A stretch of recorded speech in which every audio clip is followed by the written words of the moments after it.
Good morning, আমি রঞ্জিত। আজকে যেটা শেখাবো সেটা হচ্ছে ফ্রেজাল ভার্ব। আমরা প্রত্যেকজন জানি যে ফ্রেজাল ভার্বটা কী জিনিস, কী বিষয়, কিন্তু একটু ডিটেলসে একটু বলতে চাই। ফ্রেজাল ভার্ব হচ্ছে আমরা দুটো জিনিসকে, যাকে সাম আমরা করি, ম্যাথস আমরা যখন ফর্মুলা বা ফরমেশন করি সেই সময় দেখতে পারবে ম্যাথসের মধ্যে কিভাবে আমরা ফরমেশনটা নিয়ে আসছি।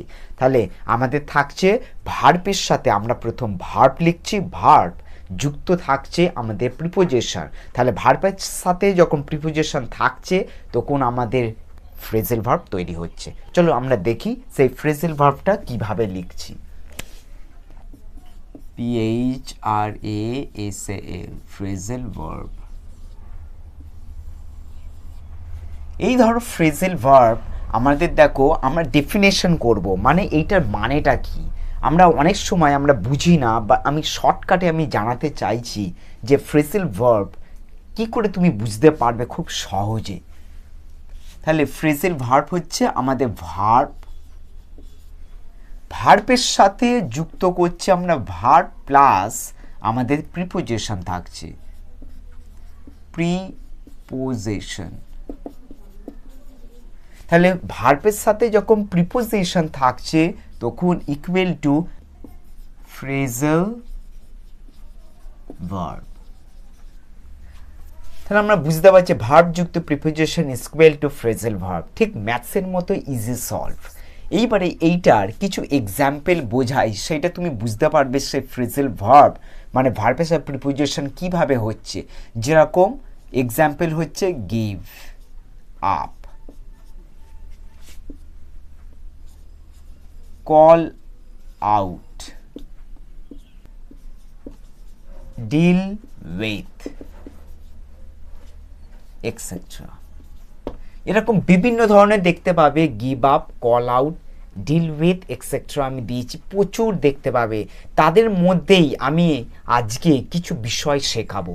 সেই বিষয়টা তুমি দেখতে পাবে যে কি জিনিসটা কিভাবে হচ্ছে, কি বিষয়টা আমরা দেখবে। খুব এইটা একটা খুব বিষয় যেটা আমরা বুঝতে পারি না। সবসময় দেখবে ফ্রেজাল ভার্বটা সবাইকে টিচাররাও বলে যে মুখস্থ করতে হয়। অবশ্যই মুখস্থ তো করতে হয়, কিন্তু তুমি যদি এই কৌশলে তুমি জানতে পারো, কিভাবে জানবে সেটাই এক আজকে উপায় বা কৌশল বা ট্রিপ আমি আজকে জানিয়ে দেবো, যে কি বিষয় দিয়ে চিন্তা ভাবনা করলে তুমি এইটা বুঝতে পারবে যে এই ফ্রেজালটা, এইটার মানে এইটা হচ্ছে, ওইটা হচ্ছে। কি করে জানবো, চলো আমরা দেখি। এখানে দেখো আমি লিখেছি যে এটা replace the underline words with suitable phrasal verbs. তাহলে আমাদের সুইটেবল সেটা বাঁচতে হবে। নিচেই আমি লিস্ট দিয়ে দিয়েছি ফ্রেজাল ভার্বের, যেগুলো লেখা আছে look into, make out, look for, come round, give in and call up.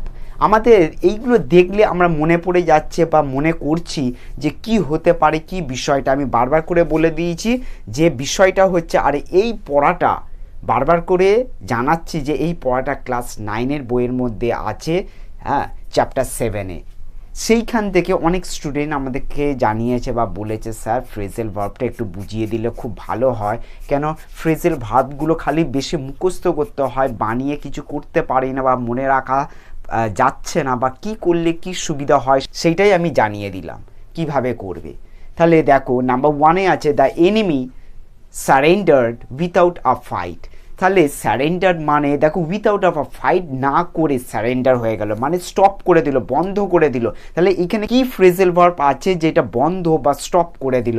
দেখো লুক ইনটু, লুক ইনটু তো নয়, লুক মানে দেখা, দেখা তো এখানে বিষয় হচ্ছে না। মেক মানে বানানো বা তৈরি করা, লুক ফর লুকও নয়, কাম এইগুলো আগে একটু মানে জানতে হবে। কাম মানে আসা।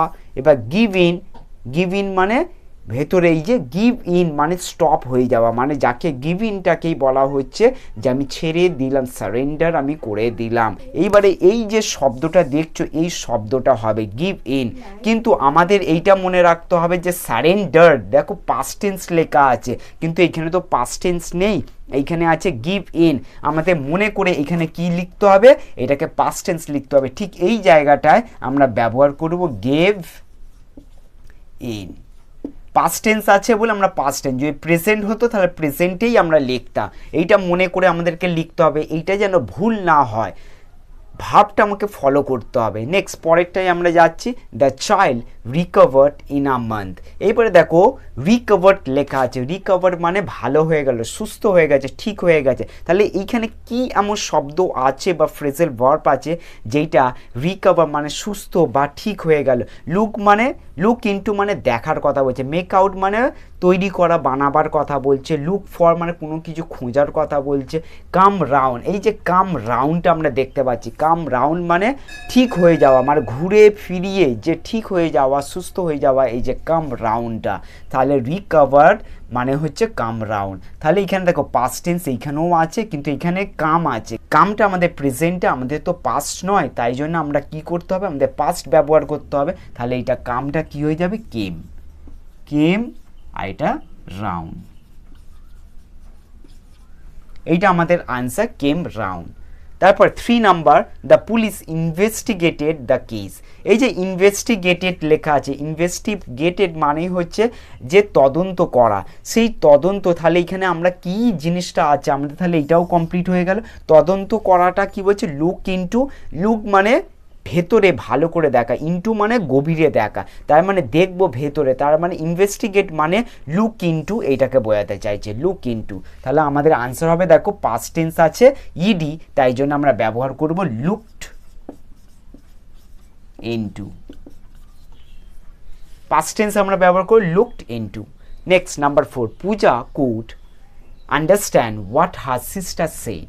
এবার দেখো আন্ডারস্ট্যান্ড আছে, আন্ডারস্ট্যান্ড মানে বোঝা, তাহলে আমাকে বুঝতে হবে, জানতে হবে, সেটা মেক আউট আমাদের আছে, মেক আউট। কিন্তু এইখানে দেখো মেক আউটটা পড়ে আছে লুক ফর, লুক মানে কোনো কিছু ভেতরে, কল আপ মানে কোনো কিছু জানা বা মনে রাখা, এইগুলোকে বোঝাচ্ছে। কিন্তু মেক আউটটা মানেটা দেখো, মেক আউট, মেক মানে বানানো, আমরা বললাম তৈরি করা বা বোঝা, মেক আউট। তাহলে আন্ডারস্ট্যান্ড আমি বুঝতে পারছি বা মেক আউট করছি হোয়াট মাই সিস্টার সে কি বলতে চাইছে। তাহলে আন্ডারস্ট্যান্ডটা দেখো প্রেজেন্টে লেখা আছে, তাহলে আমি প্রেজেন্টে যখন এইটা পাস্ট টেন্স নেই তখন আমাকে প্রেজেন্টে এইটাই লিখবো। তাহলে এইখানটা করে মেক আউট, এই আনসারটাই হবে, Puja could make out what her sister said. Next 5 number, the old man could not remember his childhood experiences. এইখানে দেখো the old man could not remember মানে বয়স্ক লোকেরা খুব সহজেই ভুলে যায়, ওরা মনে রাখতে পারে না, স্মৃতিশক্তি অত থাকে না সেই সময়। ওই জন্য রিমেম্বার কথাটা মনে করা বা মনে করিয়ে দেওয়া, এই কথা হিসাবে এখানে ধরা হয়েছে যে রিমেম্বার মানে মনে করানো বা মনে পড়ে যাওয়া, কিন্তু এখানে হচ্ছে না। এখানে রিমেম্বার মানে আমাকে জানতে হবে ভালো করে, মানে মনে করা বা ওইটাকে আবার ডাকা, হ্যাঁ বোঝা। তাহলে এইখানে এমন কি শব্দ আছে, তাহলে কি হবে, লুক ফর, লুক ফর মানে ভেতরে ওই কারণটাই দেখো, কি কারণটা হচ্ছে সেই কারণটার বিষয়ে দেখো বা তদন্ত করো, এইখানে বোঝাচ্ছে। কিন্তু এখানে কল আপ, এই যে রিমেম্বার মানে ডাকছি, ডাকা বা আবার করে আমরা জানতে চাইছি, মনে করতে চাইছি, তাই জন্যেই আমাদের এটা কল আপ হচ্ছে, কল আপ। তাহলে আমাদের রিমেম্বারের জায়গাটা দেখো এখানে পাস্ট নেই, প্রেজেন্টে আছে, তাই জন্য আমরা প্রেজেন্টেই এইটা লিখবো, কল আপ। এই ধরনের যে কাজগুলো তোমাদেরকে বোঝালাম, এটা খুব এক ইজি কাজ। আমি মনে করছি তোমরা এই ধরনের কাজ আরও করতে থাকো, দেখবে অনেক সহজ হয়ে যাবে।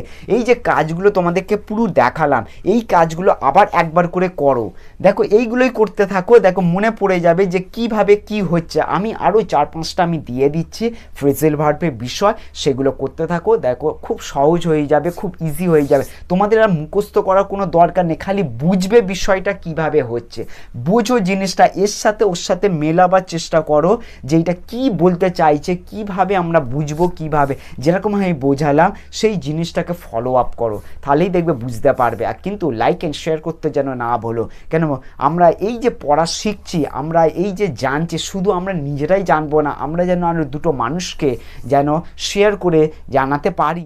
এইখানে দেখো কিছু আমি ফ্রেজাল ভার্ব দিয়ে দিয়েছি, সেই হোমওয়ার্কগুলো করতে পারবে 1 থেকে 4 পর্যন্ত। অপশানও দিয়ে দিয়েছে, লিস্ট থেকে তোমরা বাঁচতে পারবে। কিন্তু যেইভাবে শিখিয়েছি, প্রেজেন্ট থাকলে প্রেজেন্টে করবে, পাস্ট থাকলে পাস্ট পার্টিসিপেল থাকলে পাস্ট পার্টিসিপেল ব্যবহার করবে, সেইভাবেই তোমাদেরকে শিখিয়েছি যে কিভাবে কি জিনিসটা আমরা বিষয় ইউজ করব বা ব্যবহার করব, সেটা ফলো আপ করব। আর লাইক অ্যান্ড শেয়ার করতে যেন না ভুলো। আর সবাইকে ধন্যবাদ অসংখ্য।